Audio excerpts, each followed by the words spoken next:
Smile.jpeg's story consists of a classic horror setup. An amateur writer visits the house of a lady who, supposedly, has a story for which she can borrow from.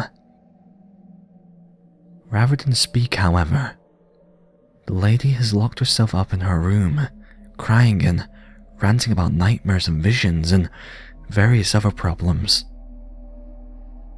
All of these center around a floppy disk she had been given that contained the image Smile.jpeg. Other cases of this have cropped up. Viewing the image incites insanity, and no copy of the exact image exists on the web, though likenesses of it do. The true image of Smile.jpeg is recognized due to the effect it has on the viewer. That is, they wind up dead. Attaching the file, that is, spreading the word, is the only way to save oneself from the smile.dog that appears in one's dreams, demanding to spread the word. Some say that the original legend began with an image of the devil. I first met in person with Mary E. in the summer of 2007. I had arranged with her husband of 15 years, Terence, to see her for an interview.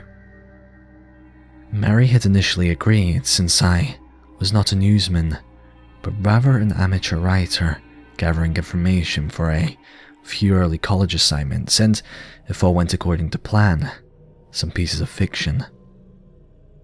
We scheduled the interview for a particular weekend when I was in Chicago on unrelated business, but at the last moment, Mary changed her mind and locked herself in the couple's bedroom, refusing to meet with me. For half an hour, I sat with Terence as we camped outside the bedroom door.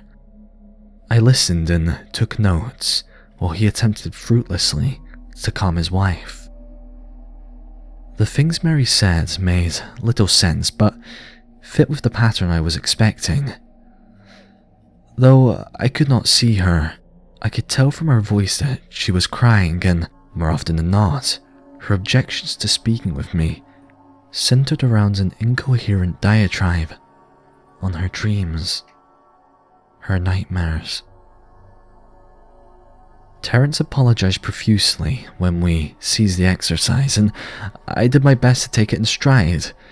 Recall that I wasn't a reporter in search for a story, but merely a curious young man in search of information. Besides, I thought at the time I could perhaps find another, similar case if I put my mind and resources to it. Mary E. was the sysop for a small Chicago-based bulletin board system in 1992 when she first encountered Smile.jpeg, and her life changed forever. She and Terence had been married for only 5 months. Mary was one of an estimated 400 people who saw the image when it was posted as a hyperlink on the BBS, though she is the only one who has spoken openly about the experience. The rest have remained anonymous or are perhaps dead. In 2005, when I was only in 10th grade, Smile.jpeg was first brought to my attention by my growing interest in web-based phenomenon. Mary was the most often cited victim of what is sometimes referred to as smile.dog. What caught my interest, other than the obvious macabre elements of the cyber legend and my proclivity towards such things, was the sheer lack of information. Usually to the point that people don't believe it even exists other than as a rumor or hoax. It is unique because, though the entire phenomenon centers on a picture file, that file is nowhere to be found on the internet. Certainly many photo-manipulated simulacra litter the web, showing up with the most frequency on sites such as the image board 4chan, particularly /X, the paranormal subboard. It is suspected that these are fakes because they do not have the effect the true smile.jpeg is believed to have, namely, sudden onset temporal lobe epilepsy and acute anxiety. This purported reaction in the viewer is one of the reasons the phantom-like smile.jpeg is regarded with such disdain, since it is patiently absurd, though, depending on whom you ask, the reluctance to acknowledge smile.jpeg's existence might be just as much out of fear as it is out of disbelief.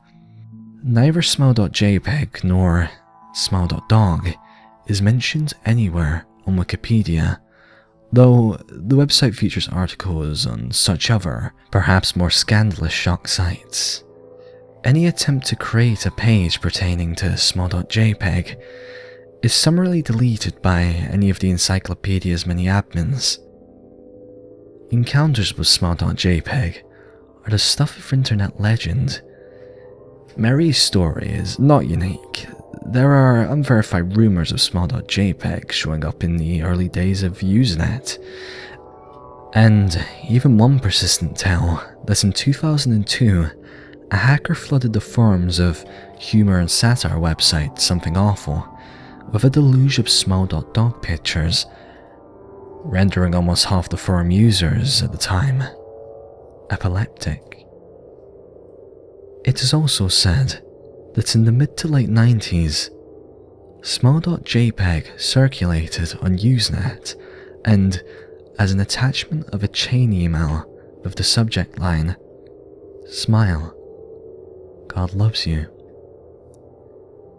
Yet despite the huge exposure these stunts would generate, there are very few people who admit to having experienced any of them, and no trace of the file or any link has ever been discovered. Those who claim to have seen smile.jpeg often weakly joke that they were far too busy to save a copy of the picture to their hard drive. However, all alleged victims offer the same description of the photo.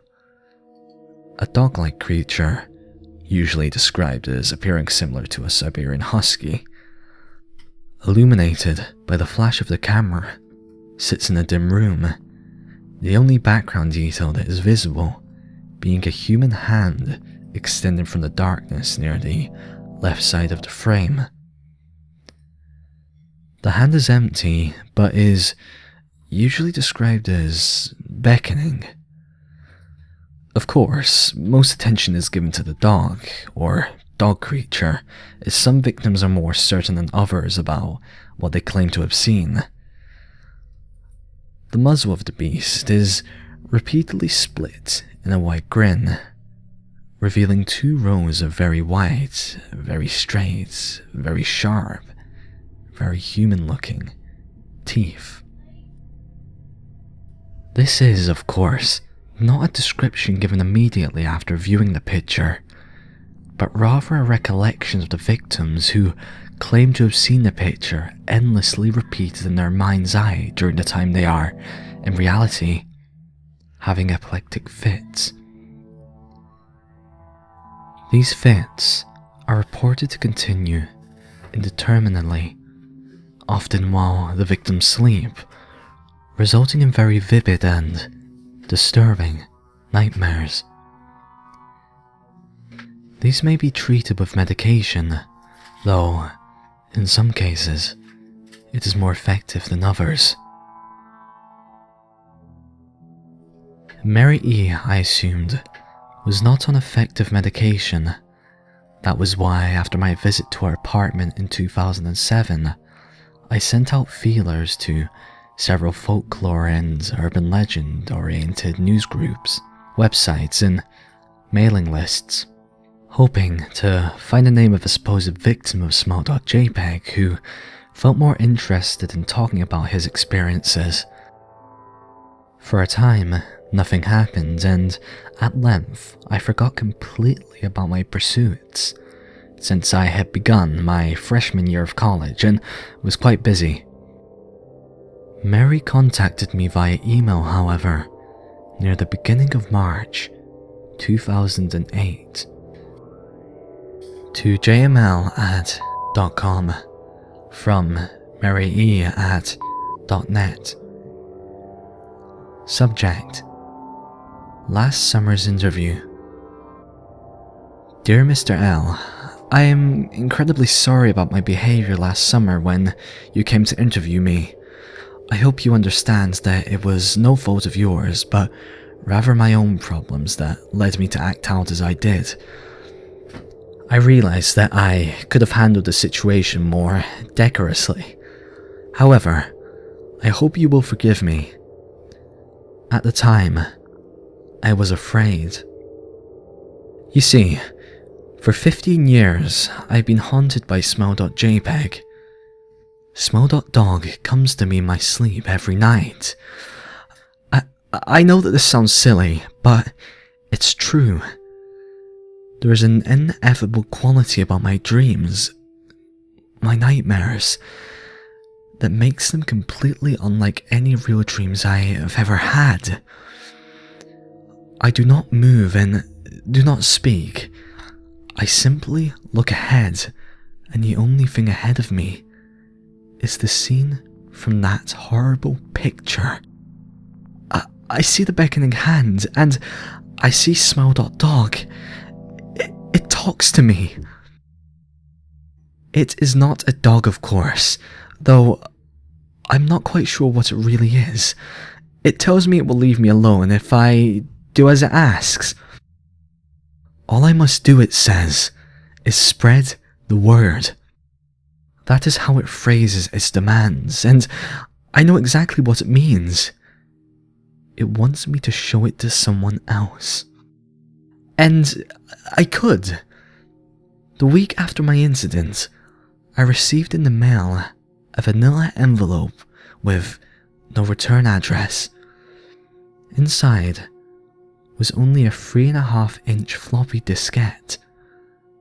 Without having to check, I knew precisely what was on it. I thought for a long time about my options. I could show it to a stranger, a co-worker. I could even show it to Terence, as much as the idea disgusted me. And what would happen then? Well, if Smile.dog kept to its word, I could sleep. Yet, if it lied, what would I do? And who was to say something worse would not come for me if I did as the creature asked? So, I did nothing for 15 years, though I kept the diskette hidden amongst my things. Every night for 15 years, Smile.dog has come to me in my sleep and demanded that I spread the word. For 15 years, I have stood strong, though there have been hard times. Many of my fellow victims on the BBS boards where I first encountered smile.jpeg stopped posting. I heard some of them committed suicide. Others remain completely silent, simply disappearing off the face of the web. They're the ones I worry about the most. I sincerely hope you will forgive me, Mr. L. But last summer, when you contacted me and my husband about an interview, I was near the breaking point. I decided I was going to give you the floppy diskette. I did not care if Smile.dog was lying or not. I wanted it to end. You were a stranger, someone I had no connection with, and I thought I would not feel sorrow when you took the diskette as part of your research and sealed your fate. Before you arrived, I realized what I was doing. I was plotting to ruin your life. I could not stand the thought, and in fact, I still cannot. I am ashamed, Mr. L, and I hope that this warning will dissuade you from further investigation of smile.jpeg. You may in time encounter someone who is, if not weaker than I, not wholly more depraved. Someone who will not hesitate to follow smile.dog's orders. Stop while you are still whole. Sincerely, Mary E. Terence contacted me later that month with the news that his wife had killed herself. While cleaning up the various things she'd left behind, closing email accounts and the like, he happened upon the above message. He was a man in shambles. He wept as he told me to listen to his wife's advice. He found the diskette, he revealed, and burned it until it was nothing but a stinking pile of blackened plastic. The part that most disturbed him, however, was how the diskette had hissed as it melted, like some sort of animal, he said. I will admit that I was a little uncertain about how to respond to this. At first I thought perhaps it was a joke, with the couple belatedly playing with the situation in order to get a rise out of me. A quick check of several Chicago newspapers' online obituaries, however, proved that Mary E. was indeed dead. There was, of course, no mention of suicide in the article. I decided that, for a time at least, I would not further pursue the subject of smile.jpeg, especially since I had finals coming up at the end of May. But the world has odd ways of testing us.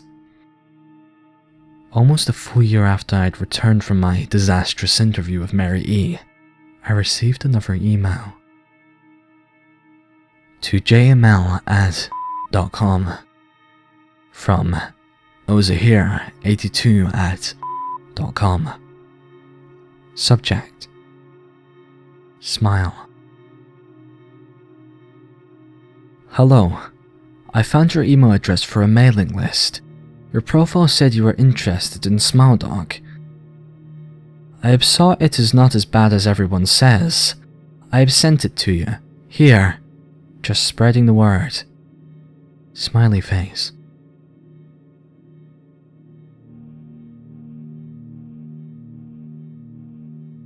The final line chilled me to the bone. According to my email client, there was one file attachment called, naturally, smile.jpeg. I considered downloading it for some time. It was most likely a fake, I imagined, and even if it weren't, I was never wholly convinced of smile.jpeg's peculiar powers. Mary E.'s account had shaken me, yes, but she was probably mentally imbalanced anyway. After all, how could a simple image do what smile.jpeg was said to accomplish? What sort of creature was it that could break one's mind with only the power of the eye? And if such things were patently absurd, then why did the legend exist at all? If I downloaded the image, if I looked at it, and if Mary turned out to be correct, if Smile.dog came to me in my dreams demanding I spread the word, what would I do? Would I live my life as Mary had, fight against the urge to give in until I died? Or would I simply spread the word, eager to be put to rest? And if I chose the latter route, how could I do it? Whom would I burden in turn? If I went through with my earlier intention to write a short article about smile.jpeg, I decided I could attach it as evidence, and anyone who read the article, anyone who took interest, would be affected.